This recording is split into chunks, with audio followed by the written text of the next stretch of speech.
let's dive more deep into how to start a nursing side business. So this is step-by-step guide. So you're gonna identify your niche. It depends, like we explained in the other video, about health coaching, medical writing, nurse consulting, home health services, online tutoring for nursing students, or you could do telehealth virtual nursing services, just depending on your regulations of your state. So these are just examples of niches, but obviously it expands to more stuff like medical spas, IV hydration, and just the list goes on and on. It just depends on your state and what you're allowed to do and what you cannot do and how you can open things. But there's a lot of things you can do. So, just a quick quote: specialization is the key to success in a crowded market. By focusing on a specific niche, you can become the go to expert in your field. So, this is where you kind of have to, if you have an idea, you have to look at the overview of everything. You have to think about where you're going to market, who are you marketing, how is it marketed, is there competition, is there no competition, is it saturated, do you have room for it? So like elderly people for home health, there's home health agencies all over the place, everyone's into it, but depending how many people there are, there's billions of people. So can the home health agency cater to everybody? No. So everybody has a list of people they can cater to, help to, but the main thing is going to come down to is marketing yourself and building connections to build your home health from there. Nursing students, tutoring exam. There's millions of nursing students across the country, around the world, and everyone's looking for help, exams, tests, or stress. So there's endless possibilities here.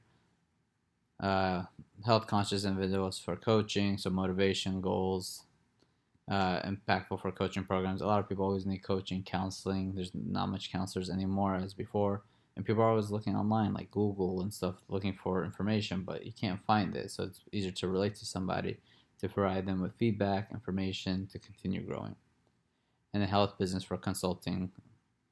So just like healthcare organizations, like consulting services, like you can go into administration at a hospital and offer services on like how to improve your program and like education department, how to improve like the nursing curriculum or just something in general. You can pitch an idea.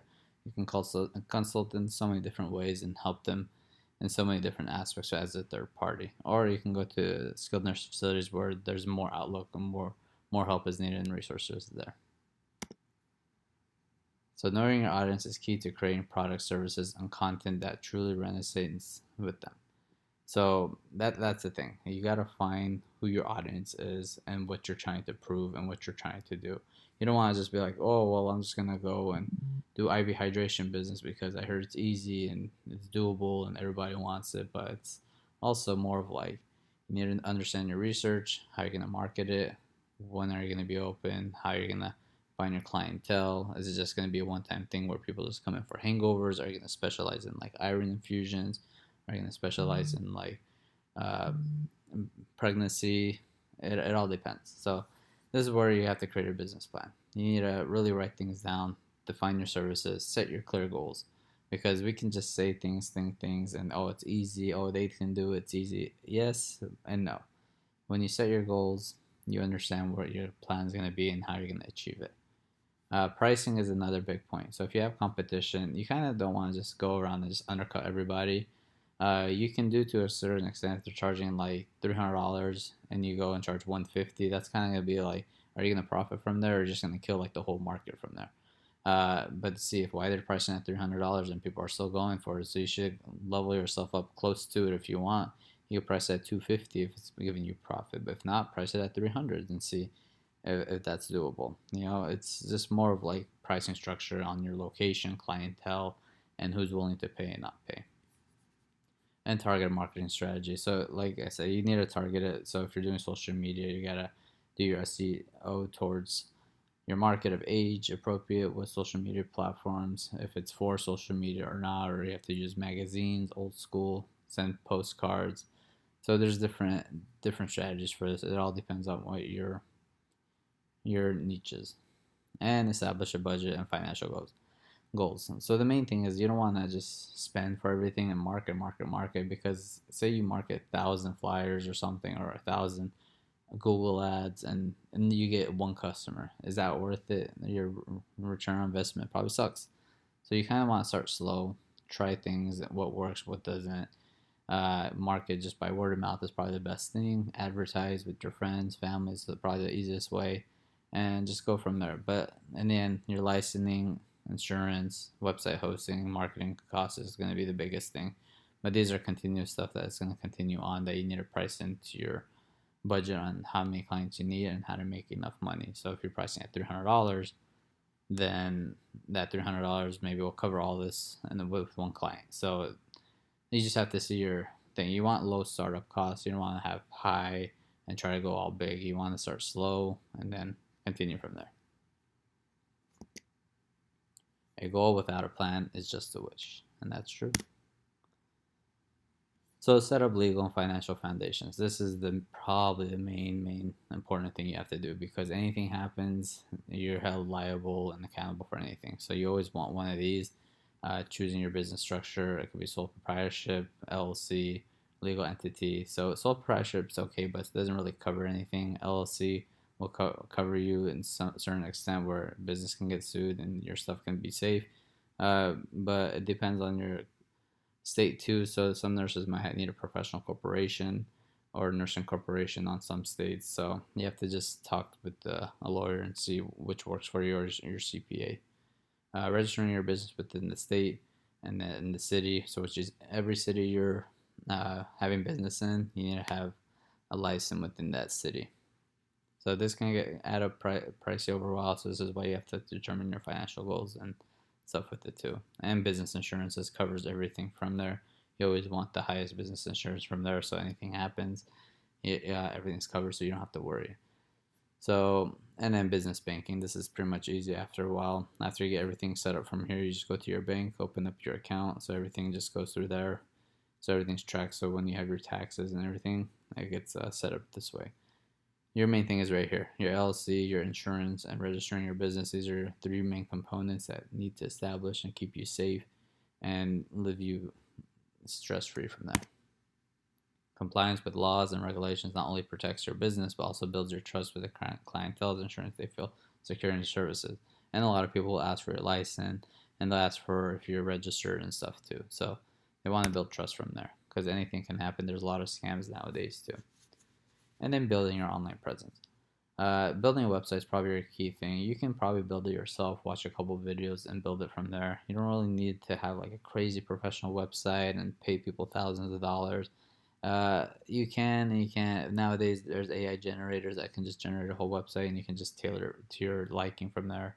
So it's pretty simple. You don't want to spend too much money on this. Maybe when you grow, you can, but for now, you just want to make it look more authentic at that point. And then social media profiles, it should be easy to set all these up from LinkedIn, Instagrams, TikTok, Facebook, etc.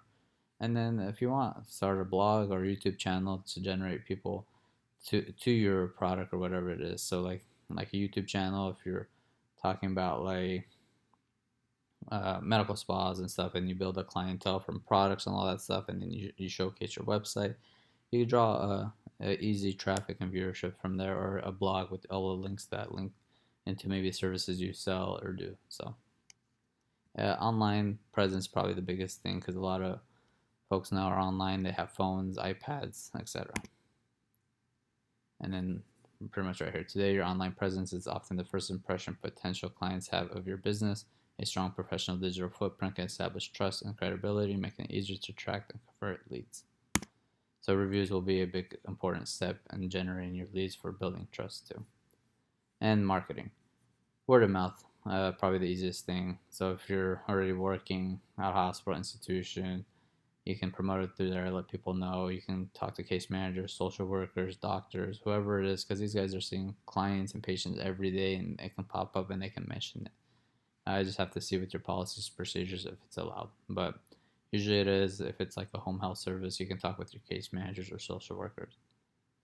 And then like social media platforms, you can advertise through there, and then consultations about calling people. Maybe you can do cold calling or just calling facilities and places that need the services, and collaborating with other people, like I said, like doctors, fitness trainers, wellness coaches, just whoever, just so you can reach an audience. Because say a home health agency already caters to like your clientele, you can reach out to them and partner with them and refer clients to them if they offer services that you don't offer either. So there's different ways and different avenues. You just have to kind of tailor it to the way you want.